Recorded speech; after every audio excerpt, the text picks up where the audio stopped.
Hello there, Aries. Welcome to your love, romance, and relationship reading for the month of December 2017. So there was a message that I left out in the general reading, and I want to just talk about it now. I mentioned that there was somebody who had a little bit of a victim mentality, who doesn't really take initiative, and I feel like it might be a relationship partner. And I'm feeling like this is somebody who's very, very slow to do things. They're very deliberate, they're very slow. And a lot of the times they might have to take, directions from you before they make a move. And you're kind of tired of having to play the lead, okay? And so one thing I want you to be very, very careful, and this is like, this is like setting the pattern for a relationship. And you want to make sure that you don't, early on, especially in relationships. And so this might be helpful for those of you who are single out there trying to find new relationship partner. You want to give the other person leeway so that they can take charge early on in the relationship. So for example, be careful about pronouns that you use, okay? So they're coming to you and they're like, hey, do you want to go crabbing? For example. And you're like, okay, that sounds fun. Where do you want to go? Rather than where should we go? Because then, inadvertently, I feel like the responsibility of planning things out and working out the logistics of it will automatically fall upon you, because you're very action oriented and you need to kind of like match your energy with the other person. You need to slow things down a little bit and allow them an opportunity, the time and the room to start to take charge. Okay, so be careful about the pronouns that you use. Where do you want to go? What do you want to do? Rather than, okay, what day should we go? When should we go? And then you find yourself kind of like spiraling out of control, where you are like pigeonholed into the role of the planner. And so that's how we get around that energy, okay? So let's pull out the rest of the cards here. I'm also sensing you're with a relationship partner that you really, really care about. It's you're with someone who's actually very, very good. Like they have a good heart. You can't say anything bad about them, but they lack in motivation. They might lack that initiative. And you're comparing them with somebody else that you dated in the past. Somebody that, you hold in high regard still. And you're just like, I wish, so-and-so were like my ex. I wish so-and-so were a lot more ambitious, were a lot more of a go-getter, were a lot more, takes a lot more initiative. And so this seems to me like something that you can definitely talk to your partner about. If you care about your partner, like if there's no hard feelings, if you find yourself like you can definitely be with them long term, you want to have this conversation, okay? Like, I would like it if you can take more initiative. I would like it. It's hard for you to have these conversations, I feel. And maybe some of you might not feel like that's the problem. But then really think about it and, try to get to the bottom of it, because I feel like that might be the main problem. It might manifest in other ways, but I feel like the bottom line is you want your partner to take initiative. You're tired of constantly having to take charge. And so let's not create cycles. Let's nip them in the bud, not create cycles where we are constantly pigeonholed into a specific role in a relationship that we don't want to be in, okay? So you want an equal relationship partner, but you also want somebody that matches, your drive, your ambition, and that takes initiative to plan things. Okay. Wow, so we've got some, I feel like the cards are actually very, very good. They're very bright and shiny. And let me talk about the foundation first. I started doing the foundation first for the other signs, and I feel like it brings the narrative together. So I feel like it's helpful. So let's talk about this.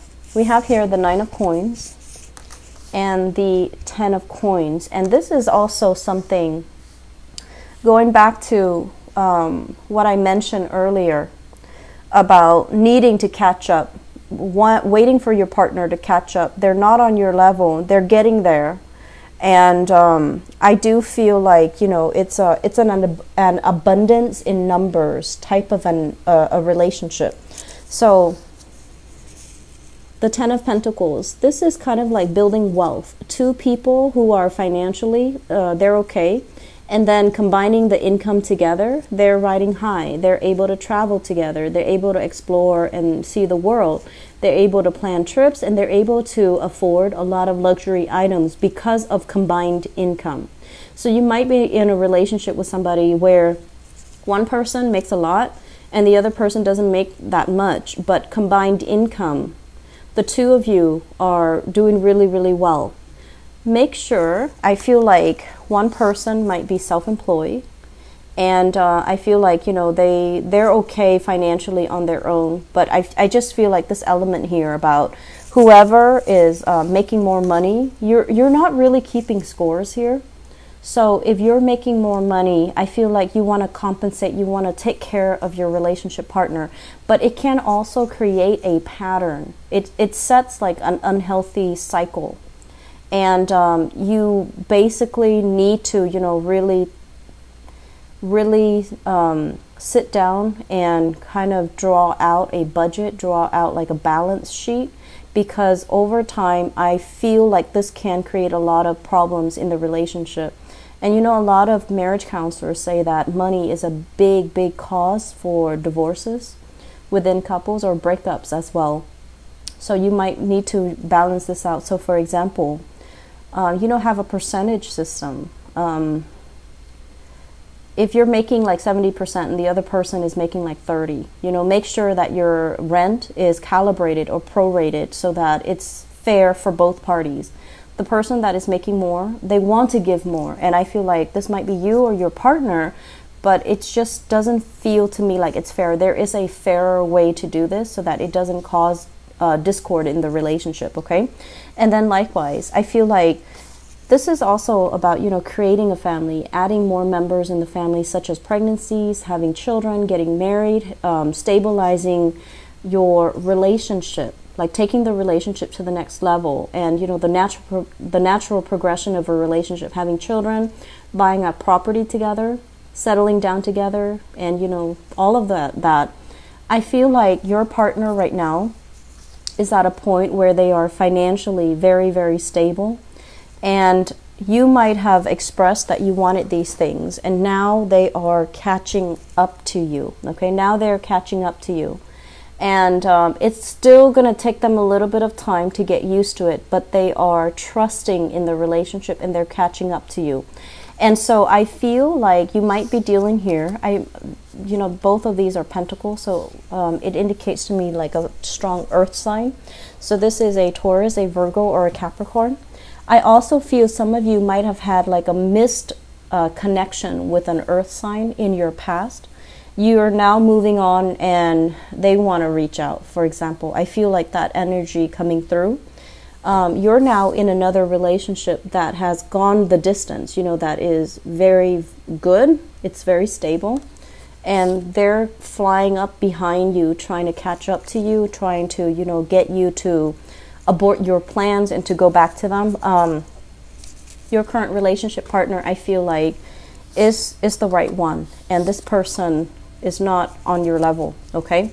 So that's what I'm feeling here in the foundation. In the past, we have the Lovers. And the Lovers can indicate a situation where there was, I'm sensing like even infidelity, incompatibility, or even like it seems to me like it's some type of underhanded tactics. You know, it's like you were with somebody and they were in another relationship and the two of you got together because you really liked each other, and it's like a combination of that. Okay, or you were with an ex that you really, really loved. They try to move on. They try to, you know, have another relationship, and somehow you might have gotten in between them, or they might have done that to you.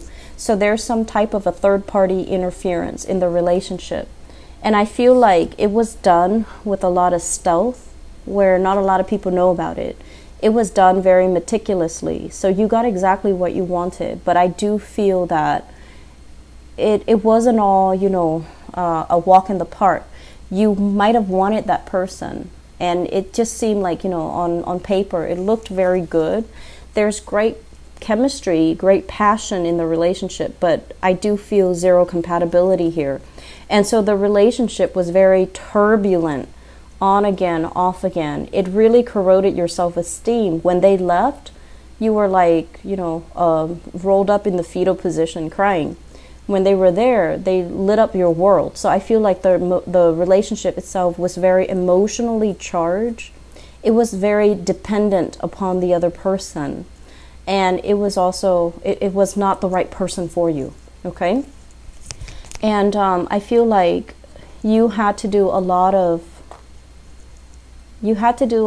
like, it's almost like a lot of compromise with that person, but they were very stubborn.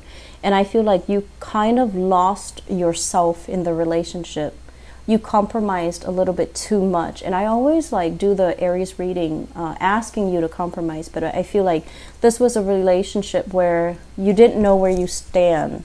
You didn't know when enough's enough, because I feel like you're chemically, you know, drawn to the other person. It's passionate, it's very exciting, but I just feel like it's not the right person, because there's a lot of innate incompatibilities here, okay? This is not seeing eye to eye. This is like a relationship that is based on attraction, on physical attraction, but very little else, and you might not have, you know, common goals and plans in life. Which brings us to the present environment. We have here the sun. And I feel like some of you have already found another person.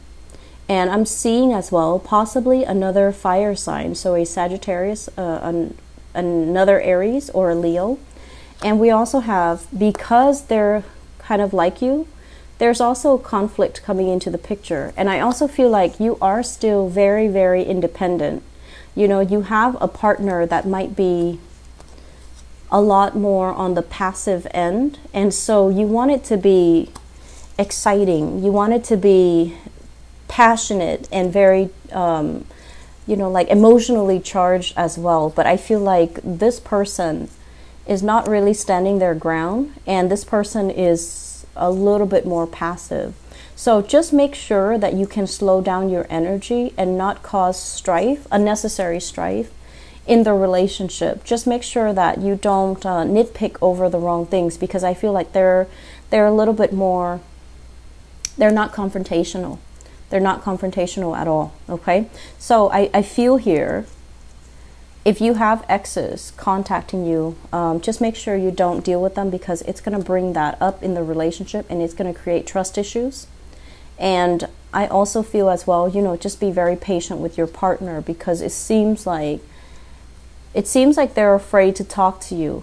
It seems like they're afraid of conflict. They're afraid of fights, and they're afraid of disputes, and they might not want to talk to you, or they might not feel comfortable talking to you because they don't want to get yelled at, or they don't want to get to aggravate a situation. So they're a little bit more on the passive end, okay?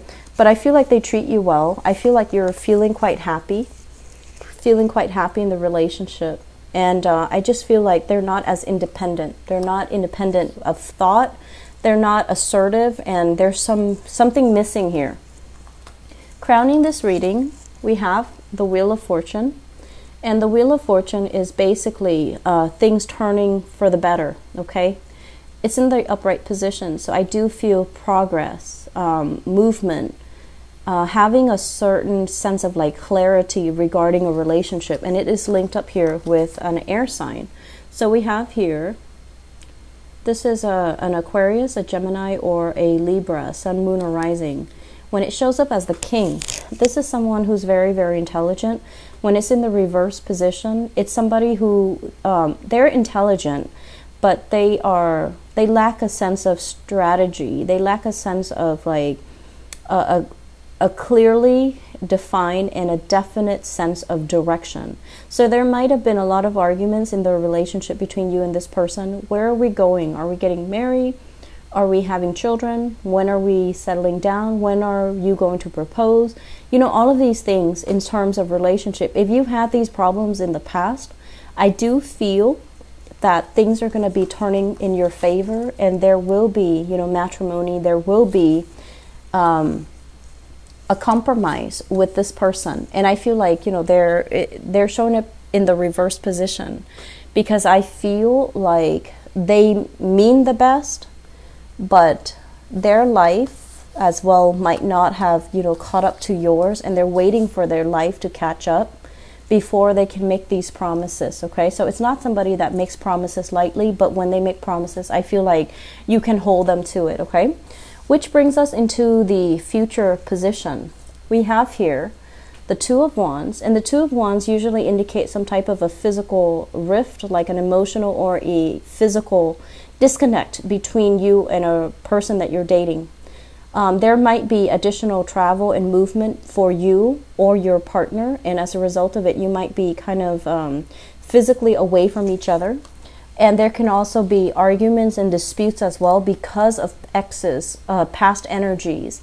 And I want to say, like, a lot of it is self-imposed, because I feel like you're measuring your new partner based on the standards from a past relationship.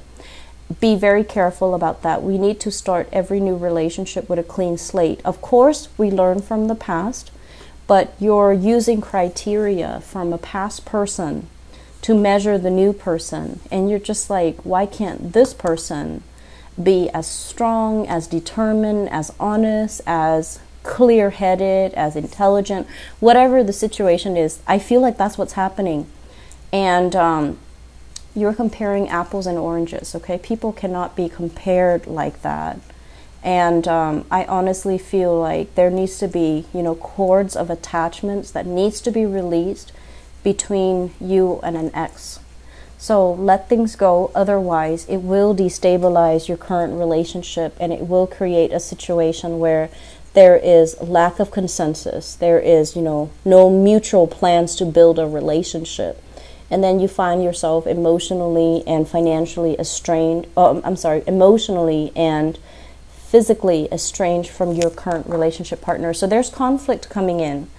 You can take the opportunity to kind of hash things out and reach an agreement. Or you can take the opportunity, if you feel like the relationship is not working. I do feel there is a little bit of a break or hiatus in relationships. If you feel they're not working, I feel like some of you, you want your partner a specific way, and they're not that way. And I feel like these jarring differences are coming into this month. It's also during, you know, the time of Mercury retrograde, from December 2nd until the 23rd. So don't make these, you know, like, people are going to aggravate us. Communication will go awry. So just be patient with yourself and be patient with your partner, okay? So best of luck, Aries. You know, calm down a little bit, okay? And try to get through this month before you make any drastic decisions, okay? I wish you all the best. Please take care of yourself. Enjoy your holiday season, all right? Bye-bye.